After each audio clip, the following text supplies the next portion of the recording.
Thank you. Mr. Wood.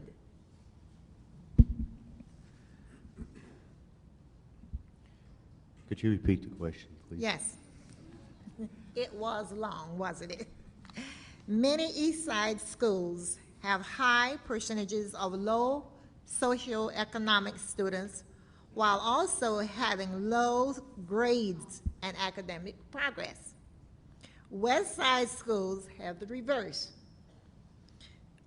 What steps would you take to address these differences?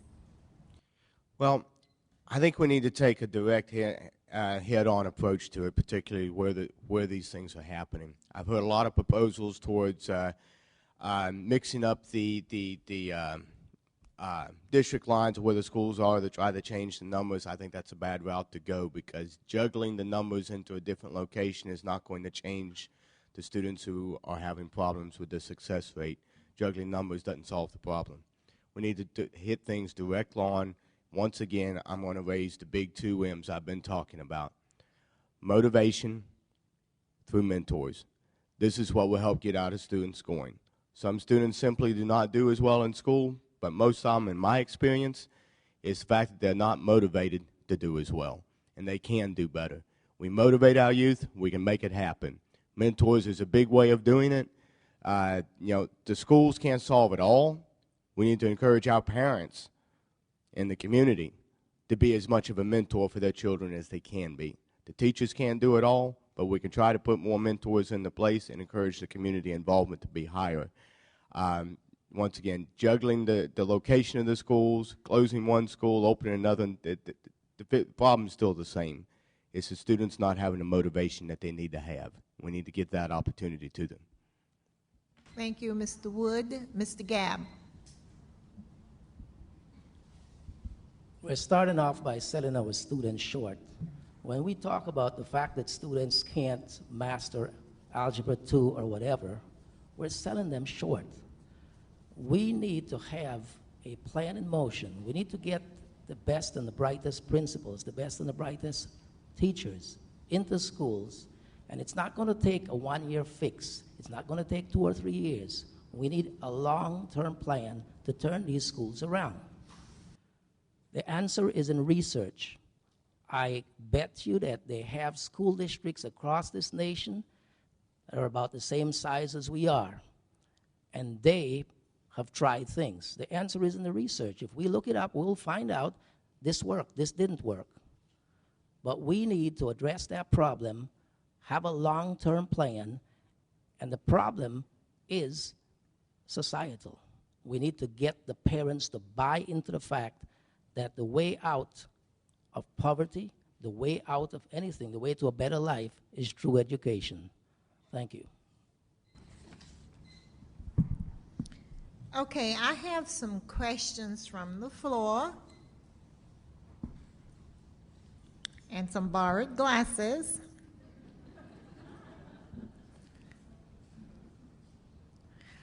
Okay, the question, what can be done to get more positive parental inclusion? Did I say that right?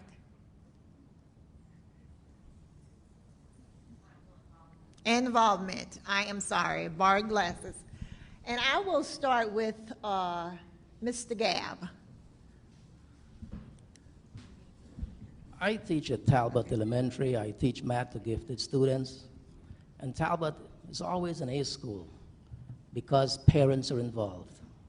If we are going to get parents in failing schools to buy into the fact that they are an important part of their child's education, we can start by holding school board meetings in their neighborhoods. We can encourage teachers to visit the homes. It's all about getting them to earn our trust, for them to understand that we are there for them, that we are a part of the solution. We're not part of the problem. And if we can get the parents to buy into the fact that they are an important part of their child's education, we will succeed. Thank you. Yeah, I think I know a little about this. I was a football coach, and a lot of my kids lived on the east side of Gainesville. I've been in hundreds of homes, from Sugar Hill to Gardenia to Duval Heights. And you're right, you have to earn their trust, and you have to go out and you've got to go to them. So there are a variety of things we could do. Let's look at some of the things we could do. The other night, how many people went to National Night Out? Anybody? Great, wasn't it? Fantastic. That's a way to get the parents involved. I was over at Lincoln before I went over to Village Green. At Lincoln, these parents came over there and found out they had these tutoring programs. They didn't know about this. This is the way you get them out. You get things like this. You know, years ago, does anybody remember Project Pass? Project Pass, you know, you have to put in extra time, the principals and everybody else, and you're on there on Saturday because these people work. You get out there, there was enormous turnouts. It's a way to get the parents involved. Something else we've fallen down on this district. Our county PTA is not working.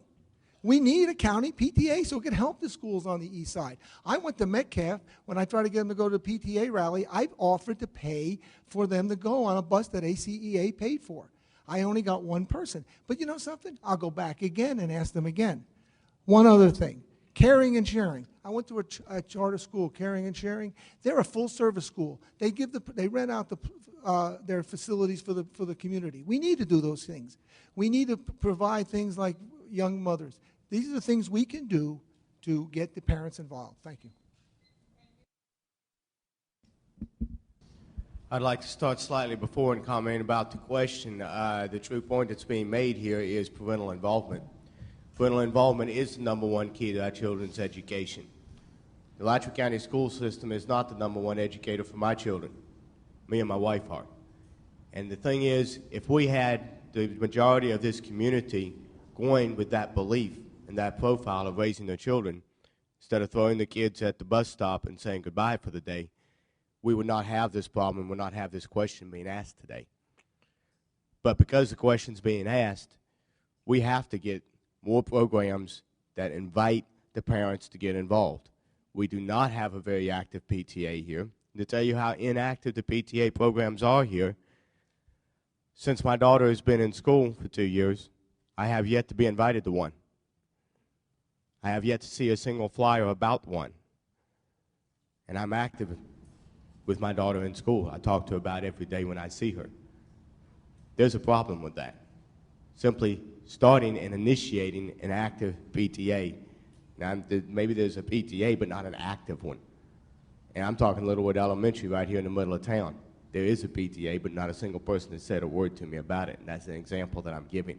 We want to get people involved, we start talking to them. We can make it happen as parents. Thank you, Mr. Wood. That concludes the questions for this panel. The closing statements will begin with Mr. Wood. Once again, I'd like to tell you all that I appreciate for me being invited to be here tonight to get a chance to speak before you. And I'll go back to my key point I've talked about since the beginning. The reason that I am running for school board is the fiscal irresponsibility that I've seen. Every time it comes down to cutting the budget, we start looking at the wrong areas instead of the right areas. Your tax dollars are going to fund the machine of government instead of the money going down to the children that is supposed to be there for. Your tax dollars are not supposed to be buying buildings. They're not supposed to be paying upper-level administrators. They're supposed to be educating our children and our grandchildren. We need to focus on making that happen. And in that focus, we need to look at the results of the education that is out here. Have a school with one of the highest dropout rates in the state of Florida? It's shameful. As many volunteers as we have from the University of Florida willing to do their internships in local schools, and we have one of the highest dropout rates, that will be changed. I'm out of time. Dr. Paulson. Thank you. You know, when you talk about mentoring, I'm going to tell you a little about my history. My father died when I was 8 years old. I was raised by a single parent. It wasn't for people, coaches that took care of me. I came here and played football. One for Ray Graves, I wouldn't be sitting here today. And I owe everything I have today to Ray Graves. He was my mentor. Those are the kinds of things I want to pass on to children. I'm running for school board because I care about children. I have spent 40 years caring about children. The last thing I want to put that it makes me different is We are electing 3 school board seats. We can't afford to elect 3 people that are inexperienced. I am the most experienced candidate of any school board candidate. That's why I can hit the ground running. I'll know what to do, and we can't afford to be learning on the job. When I say experience, I'm part of Juvenile Justice Committee. I'm on the board of directors, Coalition Responsible Growth. I've helped form Citizens for Strong Schools. I'm president of the Labor Council. I was president of ACEA for 12.5 years. So I am the most experienced. Thank you. Mr. Gabb. Let me say it's not taken me 40 years in full retirement to realize that I can make a difference in the school board. School board elections should be not about politics, but about the students and education. And I believe that the voters of Alachua County can distinguish between that. And they'll vote for the candidates that will best serve the needs of the students of the county and not unions or special interest groups. This election will determine the future of education in this county. Year after year, the same thing has been done, more money has been thrown in, and the results have been the same. We need to make some conscious choices, and I am the candidate that's willing to say no when I don't think it's right. Please vote for me on August 24th. Thank you. Thank you, school board district members or candidates, I'm sorry. 3, it was my pleasure to moderate for you. Thank you very much.